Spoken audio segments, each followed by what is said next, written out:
अपने टाइम और फोकस को बिना सोचे समझे कहीं पर भी ना लगाएं। ये दोनों चीजों में आप चाहे जितना सेल्फिश हो सकते हैं। चाइना स्पोर्ट्स में गोल्ड मेडल जीतने में सेकंड नंबर पर है, यानी रसिया और यूके से भी आगे। कोई भी कंट्री स्पोर्ट्स में आगे होती है, उसका एक मतलब ये भी होता है उस देश की यंग जनरेशन फोकस से है, कुछ वैल्यूएबल कर रही है। अभी के टाइम में यंग जनरेशन का सारा फोकस कहाँ होता है? ऑफ कोर्स स्मार्टफोन में। ओके, तो चाइना ने ऐसा क्या कर रखा है? जो भी एंटरटेनमेंट्स वाली एप्स होती हैं, जो उनकी खुद की बनाई हुई हैं, तो वो एप्स दो तरह से काम करती हैं। चीन के लोगों के फोन में उसी ऐप में only sports, Chinese army, Chinese police ये सब आते हैं। चाहे वहाँ के लोग कितना भी स्क्रॉल कर लें, और वही सेम ऐप बाहर के देशों में लोगों के फोन में फुल एंटरटेनमेंट से रिलेटेड ही वीडियोस आएंगे। जितने स्क्रॉल करेंगे उतनी अच्छी वीडियोस आएंगी। चाइना के ऐप्स का एल्गोरिदम कुछ इसी तरह काम करता है। जो आप पूरा दिन फोन में देखते और सुनते हैं, आप वैसे ही बन जाते हैं। आपने चाइना के लोगों की वीडियोस देखे हैं, ज्यादातर वीडियोस ऐसी होती हैं जिनमें तरह तरह की छोटी छोटी मशीनें जो उन्होंने खुद बनाई होती हैं, जैसे कि खेती में काम इजी करने के लिए ऐसी वीडियोस दिखाई जाती हैं। इससे क्या होता है? इससे देखने वाले भी काम करने के बारे में सोचते हैं, इसलिए आप जो भी देखते हैं वो आप कॉपी करने लगते हैं। तो अभी यंग जनरेशन की समस्या ये है, ये बहुत परेशान रहते हैं। वो इसलिए भी है क्योंकि वो जो देख रहे हैं उनके साथ खुद को कंपेयर कर रहे हैं। क्योंकि हमारे जो एंटरटेनमेंट्स वाले ऐप्स हैं उनमें सिर्फ लोग खुश नजर आते हैं। जो लोग बैठकर देख रहे होते हैं वो सोचते हैं क्या बढ़िया लाइफ है उनकी, और इस तरह बिना मतलब का कंपैरिजन चालू हो जाता है। और इन सब चीजों में जो बेहिसाब टाइम वेस्ट होता है वो एक अलग ही समस्या है।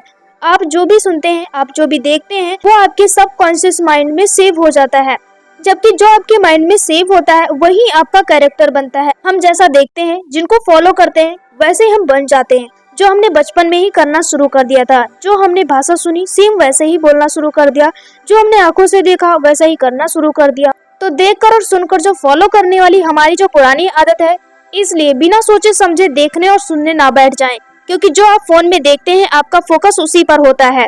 यानी कि फिर आपको कोई आवाज भी लगाता है तो आप सुनते नहीं हैं। इतना ध्यान अगर किसी और चीज पे लगाओगे तो सीख भी जाओगे। इसलिए हमें ध्यान रखना चाहिए कि इतना फोकस होकर हम देखते हैं तो वो कोई काम की ही चीज हो। अगर आप किसी जगह टाइम दे रहे हैं, मतलब ये समझिए आप किसी को हाँ बोल रहे हैं, तो ऑटोमेटिकली किसी और चीज को आप ना बोल रहे होते हो। कोई जंक फूड को हाँ बोल रहा होता है तो हेल्दी फूड को ना बोल रहा होता है। फोन या किसी तरह का एंटरटेनमेंट को हाँ बोल रहे होते हो तो अपनी स्टडी और जरूरी काम को ना बोल रहे हो। सब कुछ हम खुद ही करते हैं। सोशल मीडिया स्क्रॉल करने से कौन ग्रोथ करता है करियर में?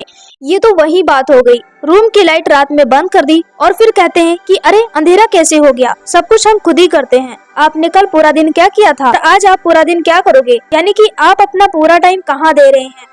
अगर आप मूवीज, वेब सीरीज, एंटरटेनमेंट में समय दे रहे हो, आगे आने वाले फ्यूचर में कोई खास बदलाव नहीं होगा। इनफैक्ट आगे आने वाली लाइफ आपकी यूजलेस लगने लगेगी। जैसे कि हम कुछ खास नहीं करते हैं, पूरा दिन पड़े रहते हैं, लेकिन कोई है जो आराम नहीं करता होगा, वो अपने जरूरी कामों में लगा होगा या लगी होगी।